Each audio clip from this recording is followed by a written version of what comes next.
गुरुमुखो, आज का सत्संग बहुत ही महत्वपूर्ण है। सभी गुरुमुख से निवेदन है कि सभी ध्यान पूर्वक सुने। मनुष्य स्वभाव से ही समाज में रहना पसंद करता है, उसे अकेला रहना पसंद नहीं।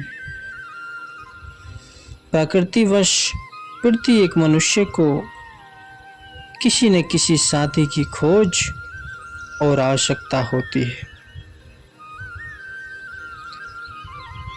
गुरुमुखो, सभी के मन में यह प्रश्न उठता है कि मनुष्य को किस प्रकार का साथी ढूंढना चाहिए। ऐसा साथी कौन हो सकता है जिसकी मित्रता में जीवन सुखपूर्वक व्यतीत हो और जो दुख कष्ट में विपत्ति काल में उसके काम आए। जीवन यात्रा में संगी साथी बनाते समय उपरोक्त प्रश्नों पर सोच विचार करके मनुष्य को ऐसा साथी चुनना चाहिए जो सदैव उसका साथ निभा सके।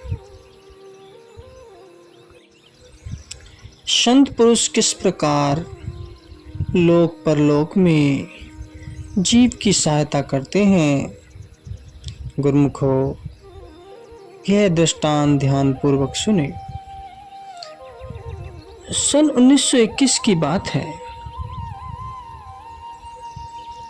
हमारे परम आराध्य देव श्री श्री 108 श्री स्वामी स्वरूपानंद जी महाराज श्री द्वितीय पातशाही जी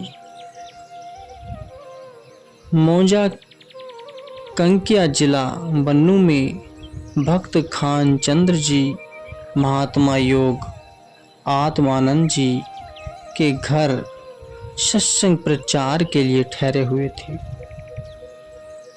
उन्हीं दिनों कंकिया में डांका पड़ा और डाकू एक भक्त के लड़के को पकड़ कर ले गए। उस भक्त ने सवेरे श्री सद्गुरुदेव महाराज जी के श्री चरणों में उपस्थित होकर विनय की, प्रभु मेरे लड़के को डाकू पकड़ कर ले गए हैं। तो श्री सद्गुरुदेव महाराज जी ने कहा, मालिक का भजन करो, सब ठीक हो जाएगा। यह सुनकर भक्त वहां से चला गया।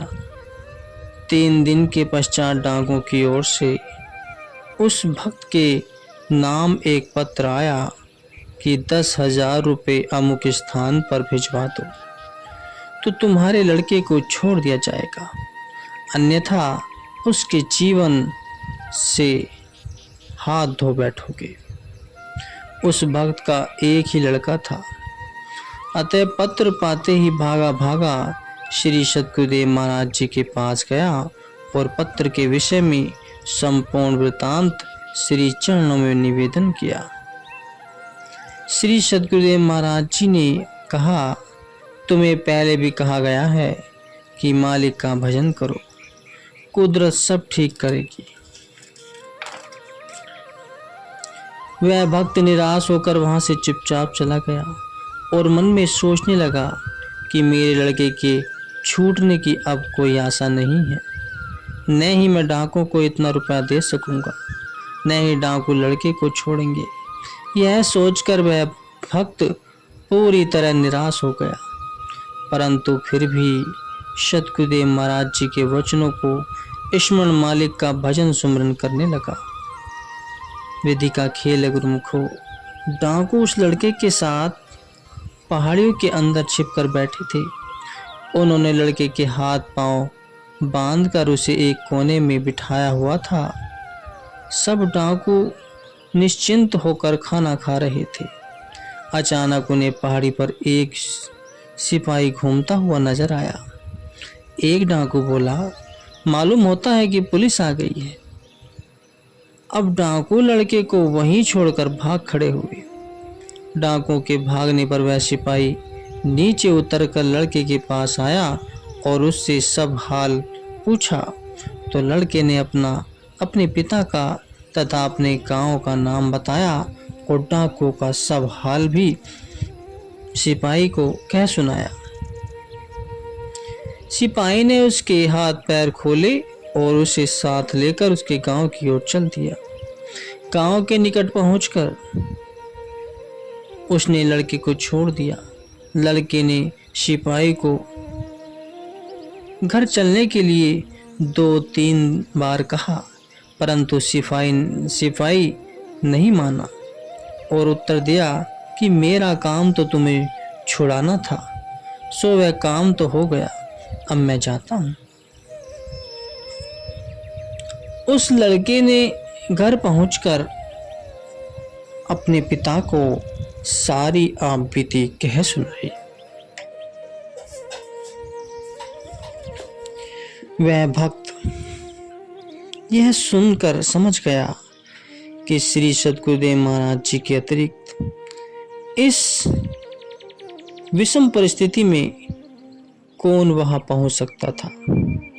अवश्य ही श्री सद्गुरुदेव महाराज जी सिपाही के रूप में वहां पहुंचे होंगे।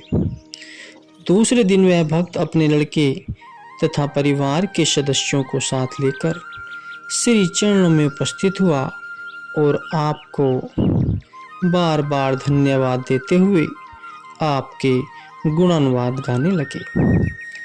श्री सद्गुरुदेव महाराज जी ने श्री वचन कहे कि अब तुम्हारा काम हो गया है, इसलिए अब पहले से अधिक भजन किया करो, स्वयं भी भजन करो और संबंधियों से भी भजन करवाओ।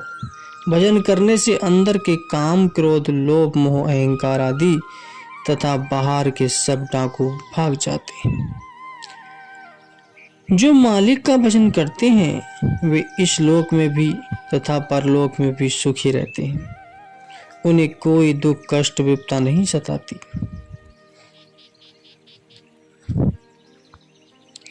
सत्पुरुषों के वचन है, जा कऊ मुश्किलु अति बणो, ढोई कोई न दे, लागू होए दुश्मना, साक भी भजी खले।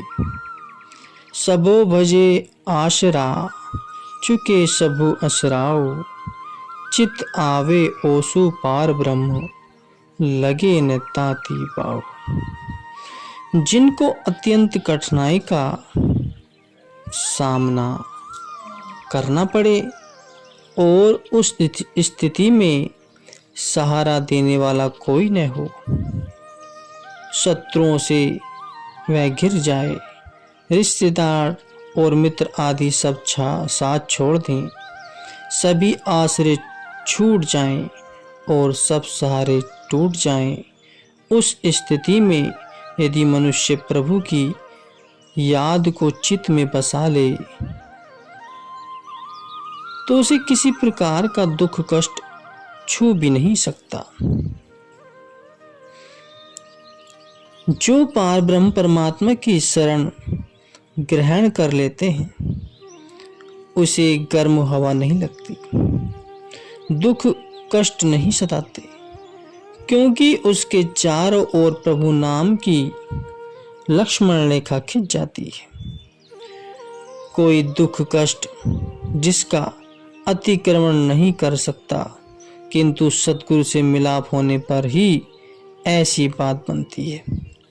सद्गुरु प्रभु नाम का ऐसा रसायन प्रदान करते हैं जिससे प्रभु परमात्मा के साथ उसकी लिव लगाती है। तब रक्षक प्रभु हर समय रक्षा करते हैं और सब प्रकार की व्याधियों को नष्ट कर देते हैं। श्री गुरु नानक देव जी महाराज कहते हैं कि जब सद्गुरु कृपा करते हैं तो प्रभु जीवों के सहायक हो जाते हैं। जिस प्रकार सद्गुरु इस लोक में जीव की सदा सहायता करते हैं, उसी प्रकार परलोक में भी वे जीव का साथ निभाते हैं। इस विषय में एक दिन प्रातः स्मरणीय जगत वंदनीय श्री परमहंस दयाल जी श्री श्री 108 श्री स्वामी ऐदत आनंद जी श्री प्रथम पातशाही जी महाराज ने वचन कहे कि संसार में यह आम कहावत प्रसिद्ध है कि शाह बिना पत नहीं, गुरु बिना गत नहीं।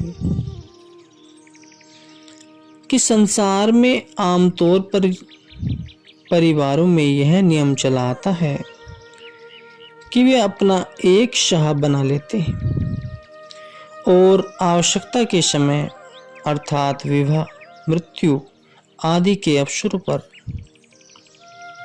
उससे रुपया उधार लेकर अपना काम चला लेते हैं और फिर धीरे धीरे उस रकम को ब्याज सहित अदा कर देते हैं।